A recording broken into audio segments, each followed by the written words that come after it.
پہلا سیگمنٹ جو ہے صحبت باولیہ کے تحت آج ہم بات کریں گے رمضان المبارک کے بارے میں۔ جیسے کہ ناظرین آپ جانتے ہیں کہ رمضان کی آمد ہے،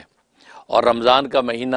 ایک فضیلتوں کا والا مہینہ ہے، اور آپ جانتے ہیں کہ گویا کہ اسلام کی عباداتی سال کی ابتدا رمضان کے مہینے سے ہوتی ہے، کیونکہ اللہ تبارک و تعالی نے دو طرح کی عبادات جو اہل اسلام پر لاگو کی ہیں، ایک بدنی عبادات اور دوسری مالی عبادات۔ چنانچہ بعض عبادات بدنی ہیں، جیسے نماز ہے، یہ بدنی عبادت ہے، اسی طریقے سے روزہ ہے، یہ بدنی عبادت ہے، اسی طریقے سے زکوٰۃ یہ مالی عبادت ہے، اور حج جو ہے بدنی اور مالی دونوں کا مجموعہ ہے۔ تو گویا کہ یہ عبادت اللہ تبارک و تعالی نے ہم پر فرض کیے ہیں، تو ان بدنی عبادات میں سے ایک روزے کی عبادت ہے، کیونکہ نماز کی عبادت ہم جو وہ تعظیماً پیش کرتے ہیں، اور زکوٰۃ کی عبادت یہ احساناً پیش کرتے ہیں، اور حج کی عبادت جو ہے یہ محبتاً پیش کرتے ہیں، اور روزے کی عبادت یہ خوفاً پیش کی جاتی ہے، یعنی اللہ تبارک و تعالیٰ کا خوف انسان پر غالب آ جاتا ہے، اور انسان جو درجہ احسان پر پہنچ کر تنہائیوں میں بھی جو ہے اس پر گویا کہ پہرے لگ جاتے ہیں، اور وہ کھانے پینے سے پرہیز کرتا ہے، اور نفسانی خواہشات سے دور رہتا ہے۔ اس لیے رمضان کا جو روزہ ہے یہ عبادت خوفاً ہے، اللہ تبارک و تعالیٰ کے خوف سے انسان جو ہے وہ کھانے پینے سے اپنے ہاتھ کو اور خواہشات سے اپنے آپ کو روک لیتا ہے۔ رمضان کی دو خاص فضیلتیں ہیں۔ ایک فضیلت رمضان کی یہ ہے کہ اس مہینے میں اللہ تبارک و تعالیٰ جنتوں کے دروازے کھول دیتے ہیں اور جہنموں کے دروازے بند کر دیتے ہیں، اور دوسری فضیلت یہ ہے کہ اس مہینے میں اللہ تبارک و تعالیٰ شیاطین کو جکڑ دیتے ہیں، ابلیس و شیاطین کو گویا کہ جیل خانوں میں بند کر دیتے ہیں، اور گویا کہ ملائکوں کو پھیلا دیتے ہیں۔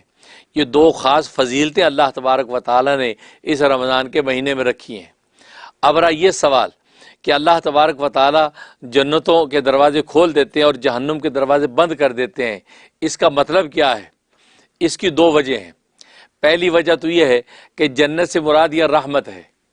اور جہنم سے مراد لعنت ہے۔ گویا کہ اللہ تبارک و تعالیٰ کی رحمت کا مجسم اگر کوئی سراپا ہے تو وہ جنت ہے، اللہ تبارک و تعالیٰ کی لعنت کا مجسم اگر کوئی سراپا ہے تو وہ جہنم ہے۔ تو کوئی یہ کہنا کہ جنتوں کے دروازے کھول دیے جاتے ہیں، اس کا مطلب ہے کہ اللہ تبارک و تعالیٰ کے رحمت کے دروازے کھل جاتے ہیں، اور اللہ تبارک و تعالیٰ کی رحمتوں کا نزول ہوتا ہے، اور اللہ تبارک و تعالیٰ کی جو جہنم جو بند کر دی جاتی ہے، اس کا مطلب اللہ تبارک و تعالیٰ کی جو لعنت جو انسانوں پر دھرتی پہ نازل ہوتی ہے وہ روک دی جاتی ہے۔ اور اس لیے روکی جاتی ہے کہ ظاہر ہے کہ دنیا کے اندر انسان جب اللہ تبارک و تعالیٰ کی اطاعت اور عبادت کی طرف لگتے ہیں، اور خاص طور پہ اللہ کے لیے بھوکے رہتے ہیں، اللہ کے لیے پیاسے رہتے ہیں، اللہ کے لیے خواہشات سے دور رہتے ہیں، اور یہ وہ فطری خواہشیں ہیں کہ جن سے دور رہنا جو ہے وہ آسان نہیں ہے، یہ مشکل راستے کو اختیار کر کے اپنے نفس کے جو ہے وہ گئے کہ وہ جال کاٹ کے نفس کی گردن پہ قدم رکھتے ہیں، تو ان کا دوسرا قدم اللہ تبارک و تعالیٰ جنت میں پہنچا دیتے ہیں۔ اس لیے ایسا ماحول پیدا ہو جاتا ہے کہ اللہ تبارک و تعالیٰ رمضان کے اندر اپنی رحمتوں کا نزول کرتے ہیں اور لعنتوں کو روک لیتے ہیں۔ اور دوسرا مطلب یہ ہے کہ اللہ تبارک و تعالیٰ جو ہے اس مہینے کے اندر چونکہ اہل اسلام کو یہ توفیق دیتے ہیں کہ یہ اجتماعی عبادات کا اہتمام کرتے ہیں، چنانچہ تراویح کے اندر یہ اجتماعی طور پر اللہ تبارک و تعالیٰ کا کلام سنتے ہیں، اور اسی طریقے سے روزے کے افطار کے وقت جو ہے اجتماعی طور پر بیٹھ کر روزے کا گویا کہ افطار کرتے ہیں۔ سحری کے وقت میں وقت متعین ہے، سحری کے وقت میں گویا کہ ہر گھر کے اندر لوگ اللہ تبارک و تعالیٰ کے بھوکے ہو رہنے کا جذبہ قائم کرتے ہیں۔ تو سحری جب کھاتے ہیں تو یہ جذبہ قائم کرتے ہیں کہ اس لیے کھا رہے ہیں تاکہ آنے والے جو اوقات کے اندر بھوکے رہیں گے اللہ کے لیے، اور افطاری جو کرتے ہیں اس میں یہ جذبہ ہوتا ہے کہ اب تک جو ہم بھوکے رہے ہیں اس کے گویا کہ ازالے کے طور پہ ہم جو اس وقت کھانا کھا رہے ہیں، اور وہ بھی اللہ تبارک و تعالیٰ کے امر سے۔ یہی وجہ ہے کہ آپ جانتے ہیں کہ افطار میں دیر کرنے کی اجازت نہیں ہے۔ افطار میں اگر آپ نے دیر کی تو اس میں گویا کہ کراہت پیدا ہو جاتی ہے، حالانکہ انسان جو سارا دن اللہ کے لیے بھوکا رہتا ہے، عین افطار کا جب وقت ہو گیا اس میں اگر انسان یہ سوچے کہ کوئی بات نہیں ہے 2-4 منٹ کے بعد روزہ کھول لیں گے، کوئی اتنی جلدی کیا ہے، سارے دن جو بھوکے رہیں، نہیں، اللہ تبارک و تعالیٰ کو یہ گوارا نہیں، کیونکہ آپ اپنی طبیعت سے 5 منٹ لیٹ کھا رہے ہیں۔ آپ شریعت کی وجہ سے نہیں کھا رہے، شریعت نے تو آپ کا وقت متعین کر دیا تھا، اسی وقت اب آپ کو افطار کرنا ہے، کیونکہ اللہ تبارک و تعالیٰ کا امر متوجہ ہے۔ اور یہ سارے دن کا بھوکا رہنا، پیاسا رہنا، یہ آپ کا اپنی ذات اور طبیعت کے لیے نہیں ہے، یہ اللہ تبارک و تعالیٰ کی رضا اور شریعت کے لیے تھا۔ لہذا کھانے کا جب افطار کا آئے تو فوراً یہ افطار میں جلدی کرے، اور یہ جلدی کرنا اللہ تبارک و تعالیٰ کو اس لیے پسند ہے کہ یہ میرے امر اور میری چاہت کے لیے جلدی کر رہا ہے، یہ اپنی طبیعت کی وجہ سے جلدی نہیں کر رہا۔ اگر طبیعت کی وجہ سے جلدی کرتا تو 16-15 گھنٹے بھوکا کیوں رہتا؟ 15-16 گھنٹے بھوکا رہا، اس کا مطلب طبیعت پر یہ غالب آ کر یہ اللہ تبارک و تعالیٰ کے رضا کے لیے عین وقت پہ روزے کو افطار کر رہا ہے۔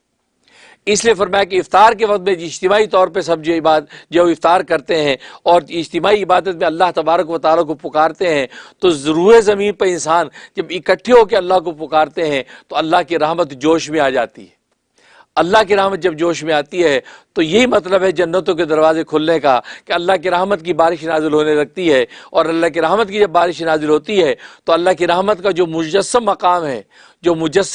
ہے، منجمد مقام جو ہے اللہ تبارک و تعالیٰ کا، وہ کیا ہے؟ وہ جنت ہے۔ تو وہ کہ اللہ تبارک و تعالیٰ جنت کا فیصلہ کر دیتے ہیں تو انسان کو جنت ملتی ہے۔ اس لیے جو فرمایا کہ اس وجہ سے کہ یہ دو ایسی وجہ ہیں جس کی وجہ سے گویا کہ یہ جنتوں کے دروازے بند کیے جاتے ہیں، اور جنتوں کے دروازے کھولے جاتے ہیں اور جہنم کے دروازے بند کیے جاتے ہیں۔ اور دوسری خصوصیت رمضان کی فضیلت یہ ہے کہ شیاطین کو جکڑ دیا جاتا ہے، شیاطین جکڑ دیے جاتے ہیں، ملائکہ پھیلا دیے جاتے ہیں۔ یہ کیوں؟ اس کا مطلب یہ ہے کیونکہ انسان کی فطرت ہے، جب اس پر بہیمیت غالب آتی ہے تو اسے گناہ ہوتے ہیں، کیونکہ انسان اصل میں یہ ملکوتیت اور بہیمیت کے مجموعے کا نام ہے۔ یعنی ملائکہ یہ ملکوتیت سے متصف ہیں، اور یہ حیوانات یہ بہیمیت سے متصف ہیں۔ حیوانات بہیمیت کے تحت چلتے ہیں، اپنی طبیعت پہ عمل کرتے ہیں، اور ملائکہ یہ ملکوتیت پہ چلتے ہیں۔ یہ ایک ملائکہ نورانی ہے، یہ اللہ تبارک و تعالیٰ کی خاص جو ہے وہ ملکوتیت کی شان میں رہتے ہیں۔ لیکن انسان ان دونوں کے درمیان میں، اس میں فرشتوں جیسی ملکوتیت بھی ہے، اس میں حیوانوں جیسی بہیمیت بھی ہے۔ جب اس میں ملکوتیت غالب آتی ہے تو یہ اللہ تبارک و تعالیٰ کا تقوی اور نیکی اختیار کرتا ہے۔ جب اس پر بہیمیت غالب آتی ہے تو یہ گویا کہ نفسانی خواہشات میں مبتلا ہو کر معصیت اور گناہ میں مبتلا ہو جاتا ہے۔ اب اس رمضان کے مہینے میں شیاطین جکڑ دینے کا مطلب یہ ہے کہ انسان جب اللہ کے لیے بھوکے رہتے ہیں، اللہ کے لیے پیاسے رہتے ہیں، اللہ کے لیے خواہشات سے دور رہتے ہیں، تو نتیجہ یہ کہ شیطان جو بہیمیت کی وجہ سے ان کو گناہوں میں مبتلا کرتا تھا، وہ بہیمیت ان کی مغلوب ہو جاتی ہے، ان کی نفس کشی ہو جاتی ہے۔ جب بہیمیت مغلوب ہوتی ہے تو ان سے گناہ صادر نہیں ہوتے، بلکہ عام طور پہ انسانوں سے نیکیاں صادر ہونے لگتی ہیں۔ گویا کہ رمضان کے مہینے میں گویا کہ غافل سے غافل انسان بھی اللہ تبارک و تعالیٰ کی یاد میں اور اللہ تبارک و تعالیٰ کی عبادت میں لگ جاتا ہے۔ کچھ نہ ہو تو کم سے کم وہ روزہ رکھ کے، نہ کھا کے، نہ پی کے، اور خواہشات سے دور رہ کے اپنے رب کو راضی کرتا ہے۔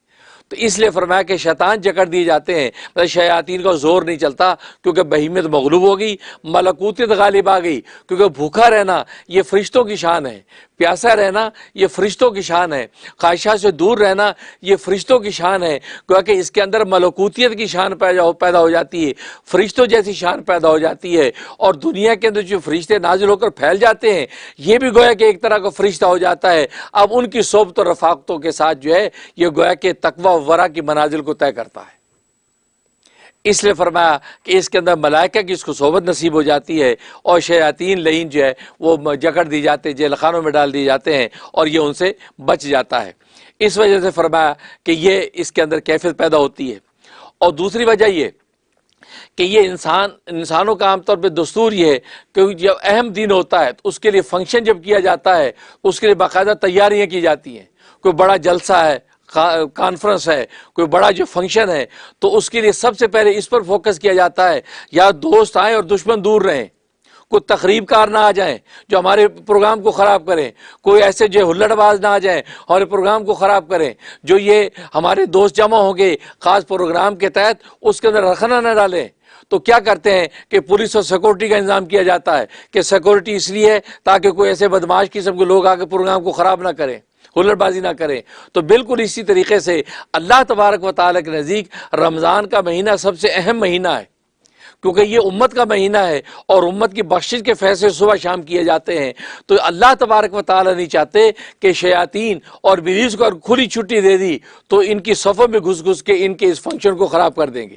ان کی مغفرت کے جو ان کی جو پروانے جاری ہونے ہیں ان کو جو لینے سے ان کو خراب کریں گے۔ لہذا اللہ تبارک و تعالیٰ فرشتوں کی سیکورٹی نازل کر دیتے ہیں، فرشتوں کو جیل خانوں اور شیاطین کو جیل خانوں میں ڈال دیتے ہیں، اور فرشتے اہل ایمان کو گھیر لیتے ہیں، اور اہل ایمان جو ہے جم کر اللہ تبارک و تعالیٰ سے مناجات کرتے ہیں، اور فریاد کرتے ہیں، ذکر و عبادت کرتے ہیں، یہاں تک کہ اللہ تبارک و تعالیٰ سے اس کی رضا کا پروانہ جاری کروا لیتے ہیں۔ تو جو ایجنڈا ہوتا ہے اس ایجنڈے کے اندر کسی قسم کا خلل پیدا نہ ہو، اس لیے اللہ تبارک و تعالی شیاطین کو جکڑ دیتے ہیں اور ملائکوں کو گویا کہ ایک طرح کی سیکورٹی کے لیے وہ کھول دیتے ہیں، تاکہ اہل ایمان جو ہے وہ اللہ تبارک و تعالی کی عبادت میں آزاد رہیں اور گناہ اور معاصی سے بچیں۔ تو اس لیے تو چونکہ دستور یہی ہے، تو اللہ تبارک و تعالی نے انسانوں کی دنیا کے اندر رمضان میں بھی یہ انتظامات رکھے، گویا کہ جنت کے دروازے کھول دیے، جہنم کے بند کر دیے، شیاطین کو جکڑ دیا اور فرشتوں کو پھیلا دیا، تاکہ جو منافع اس رمضان سے حاصل کرنے مطلوب تھے ان منافع کو اچھے طریقے سے حاصل کر سکیں، اور یہ نہ کہیں کہ ہم محروم رہے، ہمیں پتہ نہیں چلا، شیطان نے یہ کروا دیا۔ جیسے 11 مہینے کے عرصے میں ہم یہ کہتے ہیں جی یہ شیطان نے کرا دیا، شیطان نے غافل کر دیا، لیکن اللہ تبارک و تعالیٰ 1 مہینے میں شیاطین کو بھی بند کر دے کہ آپ کو یہ عذر بھی آپ کا ختم کر دیا کہ یار شیطان نے کرا دیا۔ تو یہ اللہ تبارک و تعالیٰ کی سنت اور رحمتیں ہیں جو اس مہینے کے اندر نازل ہوتی ہیں، اور ظاہر رمضان کے مہینے کی آمد ہے، اس لیے ابھی سے مراقبہ کریں اور ارادہ قوی رکھیں کہ یا اللہ یہ جو مہینہ برکت و رحمت والا آ رہا ہے، ہم اس قدر آپ کی عبادت اور اس قدر یہ مناجات اور دعا و اذکار کریں کہ دنیا میں ہی ہمارے لیے جنت کا فیصلہ ہو جائے۔ تبھی تو حدیث میں آتا ہے کہ ہلاک ہو گیا وہ شخص جس کو رمضان کا مہینہ ملا اور اس کی مغفرت نہیں ہو سکی۔ اس کا مطلب یہ اس مہینے میں اللہ تبارک و تعالی بخشش کے عام فیصلے کرتے ہیں، چھوٹے چھوٹے بہانوں پر اللہ بخش دیتے ہیں۔ تو رمضان کے اس مہینے میں اس نے اگر بخشش نہیں کروائی تو پھر اب کوئی ایسا مہینہ نہیں ہے جس میں یہ بخشش کروا سکتا ہے، لہذا اس شخص کے لیے ہلاکت کے سوا کوئی فیصلہ نہیں ہے۔ اس رمضان کا مہینہ بہت اہم ہے۔ اللہ سے دعا ہے کہ اللہ تبارک و تعالی ہمیں رمضان مبارک کی پوری برکتیں اور رحمتیں لوٹنے کی توفیق عطا فرمائے اور ہمیں ہمت عطا فرمائے، ہم اس کی ذکر و عبادات، قرآن کریم کی تلاوات، اور جیسے کہ حدیث میں آتا ہے کہ اس مہینے کے اندر 4 چیزوں کا اہتمام کریں۔ ایک تو کثرت سے کلمے کا ورد کریں، لا الہ الا اللہ محمد رسول اللہ، کثرت سے کلمے کا ورد کریں۔ دوسرا فرمایا کثرت سے استغفار کریں، استغفر اللہ استغفر اللہ ہر وقت پڑھیں۔